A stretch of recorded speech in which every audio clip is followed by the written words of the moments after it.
All right, so I haven't put up a lot on the board in this one, and I almost feel like I didn't have to at all.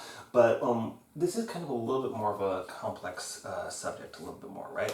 And so we have three different types of muscle fibers within our body. And I guess normally we use Roman numerals for them, but this is informal, so whatever. So basically, you have type 1, type 2X, and type 2A muscle fibers. And the difference between these are which type of energy system are most dominant, right? So we talked about that already, like when we going through aerobic versus anaerobic energy systems, right? And so your type 1 muscle fibers are going to be predominantly aerobic. They're not particularly strong muscle fibers. They're actually a little bit more on the weaker side. But because they're using predominantly oxidative or oxygen-based ATP synthesis, we can use them for a very long period of time. So these muscles tend to be very lean in structure, but functionally speaking, they are more endurance oriented. And then we have what I would refer to as the bodybuilder muscle fiber. And so the bodybuilder muscle fiber is going to be your type 2X. And what this is it's going to be a very bulky muscle fiber that's going to really like it's going to be very short use, right? We're going to be using pretty much just sugar with that muscle fiber for our workouts. And so what's going to happen is that we're going to burn through that sugar. We're going to create all kinds of lactic acid because we're not using oxygen to synthesize ATP in that as much. And so the muscle is going to get fatigued really fast. It's not a particularly efficient muscle, but it's big, bulky, and very strong. And the thing is that these are referred to your type 1s, and why these are both type 2s is this is going to be your slow twitch muscle fiber. This is going to be your fast twitch muscle fiber. And what that means is that you can't really create sudden big explosive movements with your type 1 muscle fibers. Even if you're like a sprinter, like that first step that you use to get yourself up to speed, if you're trying to do this as a big explosive movement, is probably going to be a type 2 muscle fiber that gets you going, and then the type 1 muscle fiber is going to take over when the resistance goes down. So that's one of the reasons why, let's say you're going up a hill, and you're running up a hill or biking up a hill, you start getting really fatigued, you get a lot of burning in your muscles, is that you're starting to switch over from these endurance muscles to the not so endurance muscles, right? So what happens here, and this is really important when we're discussing programming, right, is that when we start to do things like HIIT training, where we're using like slam balls, we're using battle ropes, things that have a lot of resistance to them, one of the things that's going to happen here, besides the expansion of your vasculature, the healthierness of your heart that's going to come from both endurance training and like HIIT training and that type of thing, is that your heart's going to become more flexible. It's going to be stronger on the left ventricle wall. You're going to expand your vasculature so that it can remove CO2 easier and bring oxygen in easier. On a little side digressed note there, right? If your lungs are full with CO2, you can't bring more oxygen in. So if you're gassed out and you can't breathe, focus on exhaling, because once you empty those lungs, they have to fill back up. So if we're always thinking about filling, right, we are going to just overload our lung capacity, and we're not actually going to be getting any more oxygen into our body. So focus on getting rid of CO2. But anyways, when we start doing like that HIIT training or whatever, what's going to happen is that these type 2X muscle fibers are going to develop more mitochondria within the cells of those muscle fibers that's going to make them able to process energy a lot more efficiently and produce less CO2. And then you're going to start getting into your type 2A muscle fibers. So when we are talking about wrestling specifically, right, is that this is what we're probably going to be using most of the time. Our partner or our opponent is going to be providing us a lot of resistance, so we can't rely on the type 1 muscle fibers. So if you are always running on a treadmill, you're never going to be using these other two, right? Because you're just going to be using your hip flexors. Just step forward, your heel strikes, and then the treadmill is going to carry your leg back. So your treadmill is not really going to be doing you a whole lot of good there. Yes, it can get your heart rate up. Yes, there are benefits to it. But I mean, running on the street, you're actually going to get a lot more out of it. Or running on the ground, depending on what you're doing, right? So basketball court or whatever. So when we are talking about wrestling, we're going to be using these two systems. Now, as I mentioned, like this type 2X, we have about 40 to 50 seconds of energy that we can use with the type 2X muscle fibers, because that's when we're going to use up all the easy to access glycogen and whatnot, or glucose within the system, right? And the phosphocreatine, and we're going to build up a whole bunch of lactic acid, because that's going to be your anaerobic byproduct, right? And so by developing more mitochondria, we are able to actually go for a lot longer, right? So when we start talking about, if you're a lumberjack, or you're doing activities where you have to constantly be moving, you have to constantly be working, and you're always being put under resistance, we are going to develop these type 2X and then develop them into type 2A. So you can't develop type 2A just right out of the box. It doesn't work that way. And so when we start talking about designing a workout program, we're going to do what's called periodization, which periodization is the changing up your workouts so that you get the effect that you want to. Now, there's a principle that we call the SAID principle, right? And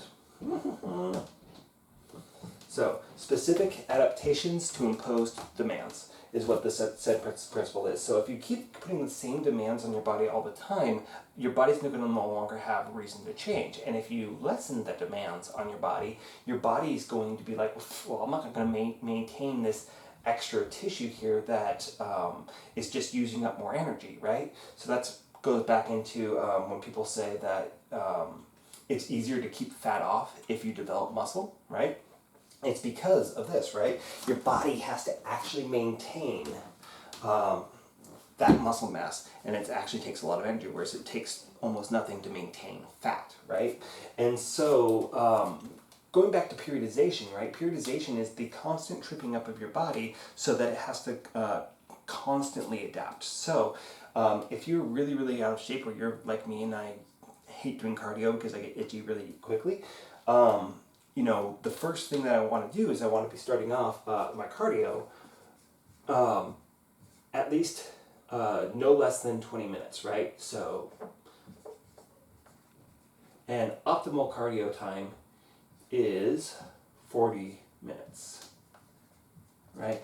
And so the reason, so if you're going online and you're seeing these workouts that say, you can, lose a pound a week of fat by doing this 5-minute workout, that's bullshit, right? First of all, you have to be going for at least 20 to 40 minutes for any type of workout to be particularly effective. So the exchange there is, and I guess this is a little bit of a side note, but the exchange is that when you are swapping out time, you're putting in intensity, and there are reasons why we wouldn't necessarily want to do that if you're relatively out of shape to begin with. So going back into more wrestling-oriented theory, the first phase that I would normally recommend people doing, and I do not believe in bulking and cutting at all. It's absolutely stupid. But the first phase is going to be a bulk phase, right? And I know that I just kind of contradicted myself, but when people usually talk about bulking, a lot of the time what they're doing is they're talking about mostly overeating so that they can put on more mass, and then they're going to go through a cut phase where they're going to cut that mass off. And the idea is that you're making sure that you have an excessive amount of calories so that you can put on more muscle. But this is kind of a misnomer, right? And it's one of the things that sometimes I get a little bit irritated when I talk with even nutritionists about this, because they're talking about weight. What is weight, right? If you go onto a low-carb or ketogenic diet, what's the first thing that you're going to lose? Water. Water's heavy. Oh, I'm losing a lot of weight. That's not fat, right? I'm not losing body fat. I'm not leaning out because I'm doing that, right? So if I'm doing a bulk phase, I'm just putting on weight. Don't care what kind of weight. It's probably going to be mostly fat. So generally speaking, you can put on 1 to 2 pounds of muscle per month, right? And since I'm already seeing that, you can basically do the same thing with losing fat, right? Difference. Muscle you can put on 1 to 2 pounds of muscle per week. It's actually about 1% of your body mass, or per month, right?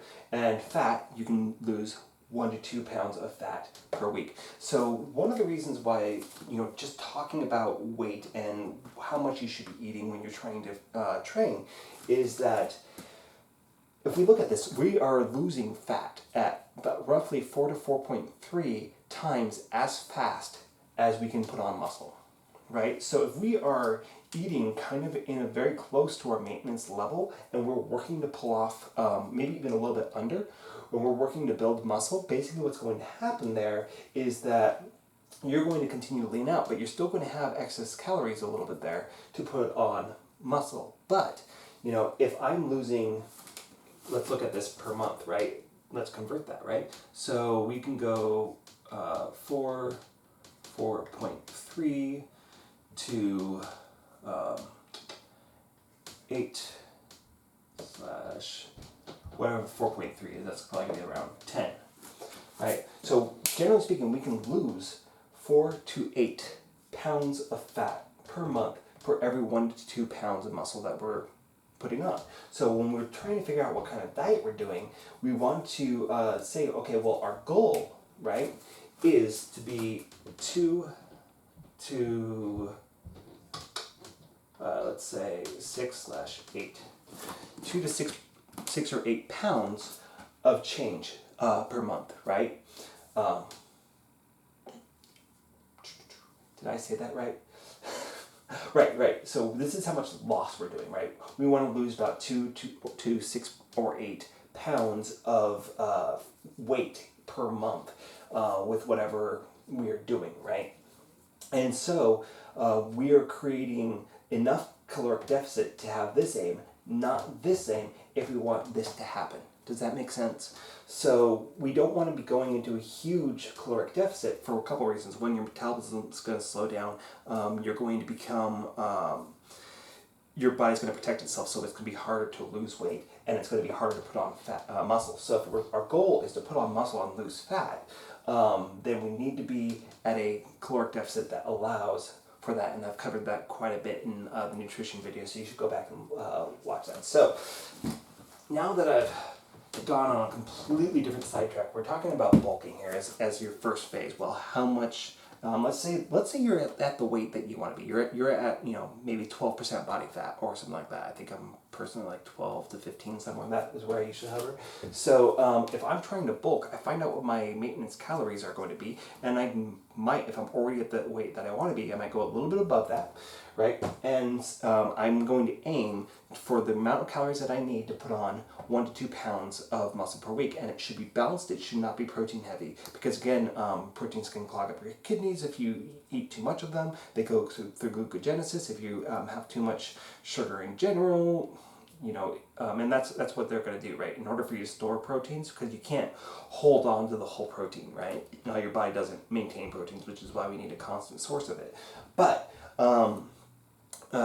what we do say is, oh, look, the protein's carrying energy, so let's put it through glucogenesis and then store it into our liver and whatnot, and the byproducts of that collect in your kidneys and cause kidney stones, kidney failure, and other problems. So we want to make sure that we're eating a balanced diet when we're trying to bulk here, and we're not trying to eat this huge, ginormous excess of calories just to put on those few muscles. Because what's going to happen is if we go through a bulk cutting cycle, is as we go through that weight loss, we're going to lose all 3 types of our muscle fibers, right? We have skeletal muscles, which is the ones that we want to put on. We have cardiac muscles, that's going to be our heart, and smooth muscles, which is our digestive system.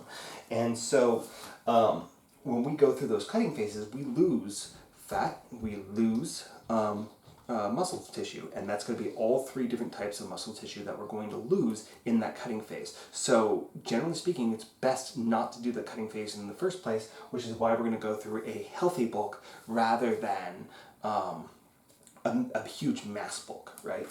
And so that's going to be number 1. We're going to be focusing on building muscle, and we're going to be building those type 2X muscle fibers, and what you're going to find is your endurance is going to suffer.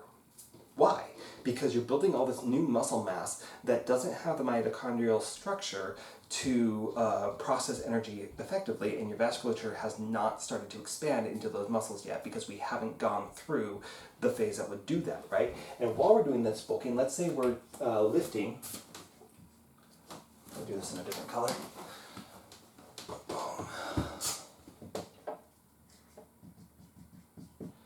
3 to 5 times a week, right? And if you're doing over an hour for your workouts, then you're probably doing too much, right? Our body can only break down so much before we start risking going into the CrossFitted thing. It's not really CrossFit. P90X, Insanity all have had issues with it. I'm going to get it in just a minute when I move on, so I'll come back to it. So yeah, we want to lift 3 to 5 times a week, and we want to be looking at what kind of lifting schedule we're going for, right? And so if our goal is to bulk on muscle, the first section of this, we are probably going to be doing about 3 sets at 12 reps per set, right? And so the reason why we're doing that is we're going through, and we'll cover this a little bit more later on, but what we're doing is we're going through this process of developing stability within the muscles. We're getting them used to movement. So if you haven't been lifting and you start lifting, you want to be kind of going for that 12 to 20 rep range so that you can start developing muscle stability and actually just kind of teach it how to move, right? So I'm not going to be lifting particularly heavy. And when I talk about a rep range, especially in this context, I'm talking about near failure. So how many reps can you do while keeping your form perfect, right? And so if you are, getting to, your goal is a 12 rep max, right? So 10 to 12 reps is what you're really, really aiming for. If you're getting to 12 and you're like, oh, I could do like 6 more, but I got my workout in, you're not working out. I'm sorry, you're exercising, but you're not training, right? The difference being that training has goals and benchmarks that you're trying to meet, whereas if you're just exercising, you're just kind of like, I'm gonna go for a leisurely walk, I'm gonna go for a bike ride because it's a sunny day. That's exercise, that's not what we're doing here. So this is going to be the first phase of your book. So let's say this in general, this is workout A, right? And this you're going to be doing for about 6 weeks, right? So 6 weeks with each one of these phases, right? And so when we get into that, okay, we've done 6 weeks at this 12 rep max. Well, what are we going to do next? We're going to move into, depending on what we want to do, right? So for here, we're talking about building up bulk or building up strength before we start going into endurance stuff. So if we're trying to go on to that, okay, I want to have like really, really strong whatever. What I'm going to do is I'm going to start working with 8 reps for 6 weeks. And then I'm going to go to 6 reps. I'm not going to really tell you to go any lower than 6 because that's going to be really heavy. And, once we start getting in this 8 to 6 rep range, I really want you guys to be really, really using spotters for this because we are going at that near failure state. Now, after you do a set, you're going to rest for about 3 minutes before you do that muscle again. A lot of times for efficiency's sake, I might go work on a different muscle group in between. So I might superset. So if I'm doing a bench press on number 1, I might move to a row or lat pull down for a second exercise because it's using a different chain of muscles, right? So this is going to be, 6 weeks, 12 weeks. So that's 6, 12 weeks, and then 18 weeks. Okay, that's 18 weeks of workouts before we start going into the next phase. And while we're in this phase, the most important thing that I want you guys to start to focus on is going to be developing your form, developing your muscle memory, because when we get into the next phase, it's going to be a lot more challenging to your body, and the risk of injury is going to go up. So what we're going to do here is we're going to go into endurance. And what that's going to mean is that now we're going to go back up to maybe 12 reps, right? So we're going to go back into 12 to 20 reps, and we're going to be using probably the same weight that we started out with. Our bodies should be adapted to the point that we can actually start to manage that other weight and go further with it. Maybe we're doing 12 reps, maybe we're doing 20 reps on that, right? So we're going to be going back to the same weight that we had here. And I'm actually rewriting that to say 12 to 20. Right? 12 to 20 reps. And this time, we're probably going to be doing like a minute rest, right? So in this phase that we're going to be doing for about 6 weeks again, right? In this phase, we're going to be focusing on high rep with less rep or less rest, right? So this is where I'm going to really start saying that I want to have supersets of 2 different exercises. Does that make sense? Or 3 different exercises. I'm going to start working in circuits. So I might do my 12 to 20 reps, and without resting, right, I might do, like, let's say chest press, right? And then I might go into, I do my 12, 20 reps, and then I go down and I do crunches, or I do some other core exercise, hip jump planks or whatever, and I do whatever amount of time that I'm going to do with that, and then I'm going to go immediately into lunges, and then I'm going to go right back without taking a break, right back into my chest press. So I'm going to do those 3 exercises or so in a cycle, and I'm going to do them with minimal rest, right? If any. Maybe I'll do 1 circuit if you guys aren't feeling up to it yet. I'll do 1 full circuit, rest for a minute, do it again. Okay, and then we're going to be doing that for probably 3 or 4, maybe even 5 sets, right? So we're focusing on kind of just building up that base endurance. Now, when we get into here, after we've done that for 6 weeks, what we're going to be doing is we're going to start introducing time-based workouts, right? And so what I'm going to say is maybe we'll start off at 1 minute on, 1 off.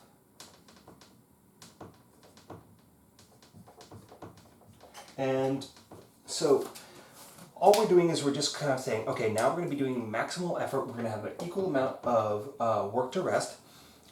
And for this 6 weeks, we are going to be like really, really working hard. Maybe not to crazy Tabata levels of working yet, but we're going to be doing that on and off, 1 minute on, 1 minute off for 3 to 5 sets for whatever circuit I'm doing, right? So if I'm doing a circuit, right, I might do 1 minute with one exercise, next exercise, 1 minute rest, or whatever's going to be working for you.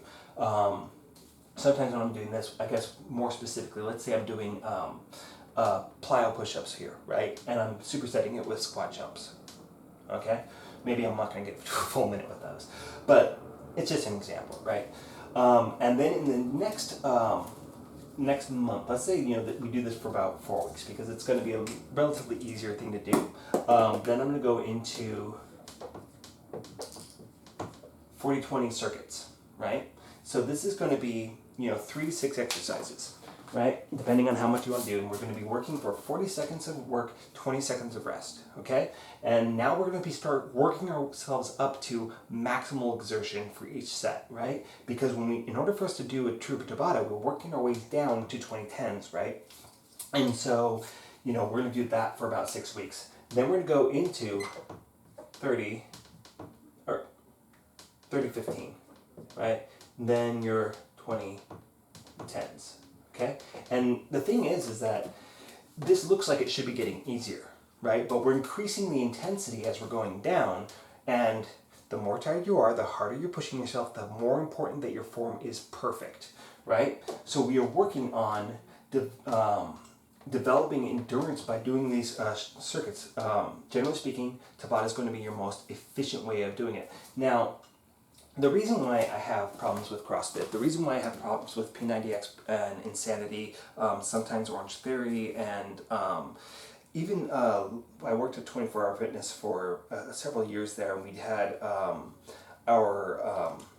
even Les Mills, right? The Les Mills now has their 30-minute workouts. I forget what they're called, but they're taking time and they're reducing it down and increasing intensity. And if you can't handle this, you shouldn't be going into it right away because you're going to get rhabdomyolysis, which is the word I couldn't find earlier. And what that is where your kidneys break down, and then all the yes, your kidneys break down. Your muscles break down too fast because you're not moving that lactic acid out of the muscle tissue fast enough, and it's collecting in your kidneys, and that's going to cause kidney failure. You'll have to go on to dialysis in order to fix that. Also, the harder you work, the more likely it is that you're going to injure yourselves, and nothing is going to stop you from getting to your goals like an injury, other than rhabdomyolysis. Basically what we're looking at here when we're trying to create an exercise program is we are working our way up. Let's see, what's this? 1, 2, 3, 4, 5, 6, 7, 8. So 8 times 6, that's how many weeks we have here. That's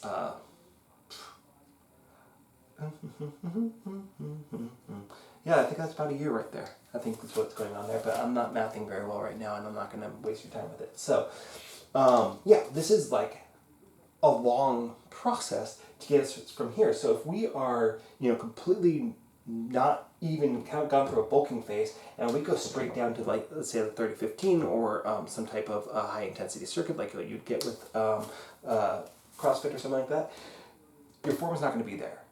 Your mental discipline, your physical discipline is not going to be there, and you're going to hurt yourself, and you are at higher risk for serious kidney failure and other issues that can come up with that. So listen to your body. If you're feeling lightheaded, you're feeling nauseous, that means you need to stop or dial it back.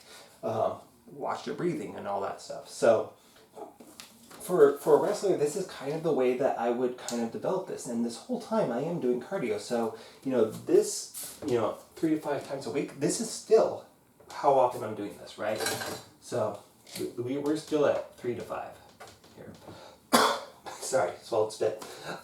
Meanwhile, let's go ahead and talk about doing cardio, because cardio is going to be important. It's going to help prepare you for this. So in this point, right, if I'm doing 3 times a week, then I can be doing 3 days of cardio, right? So Monday lift, Tuesday cardio, Wednesday lift, Thursday cardio, Friday lift, Saturday cardio, Sundays off, right?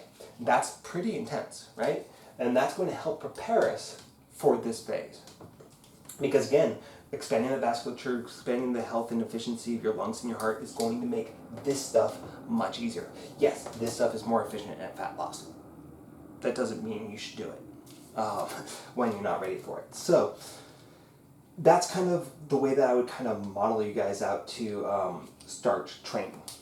All right. So yeah, let's go ahead and move on.